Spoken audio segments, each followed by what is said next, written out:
Welcome po sa panlasa ni Kuya Jay! O nga po pala ngayon, ingat po tayo sa ating panahon ngayon sa sobrang init.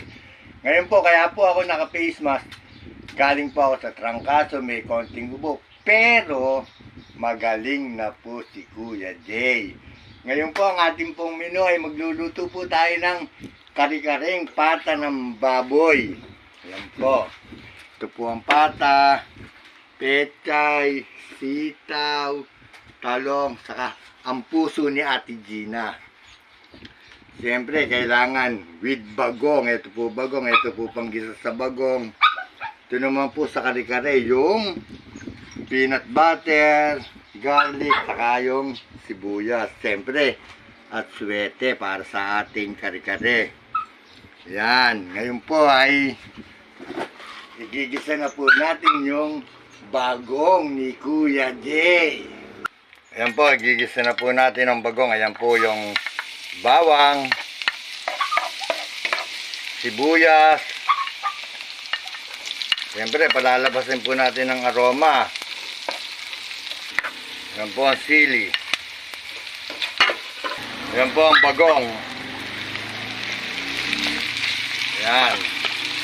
Lalagyan na po natin ang vinegar. Kasi masarap ang may vinegar, di ganong maalat. Yan, lalagyan po natin ng asukal, ng konting asukal. Yan po. Yan, luto na po ang ating bagong. Hanguin na po natin. Ngayon po, pinipirito ko yung talong para sa kare-kare. Yan po, lalagyan na po natin ang bawang. At palalabasin lang po natin yung aroma. Ito po ay sibuyas. Yan. Ngayon po ay yung pata. Ang pata po ay nilaga ko na po kanina. Yan.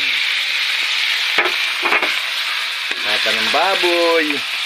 Lagyan po natin ng konting patis. Kuluan ng pata ng baboy. Yan po ang pinakasabaw natin. Lagyan na rin po natin yung atsuete.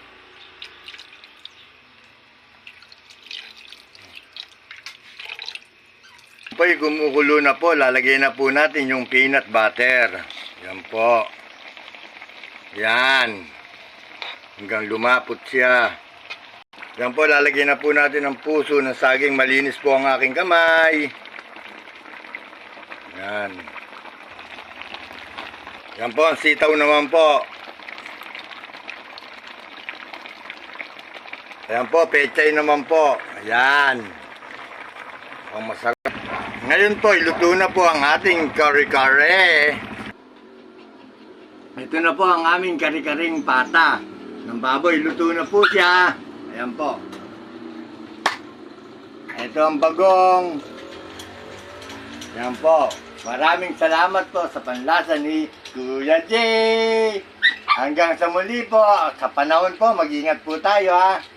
Ako po si Kuya Jay. Love you po.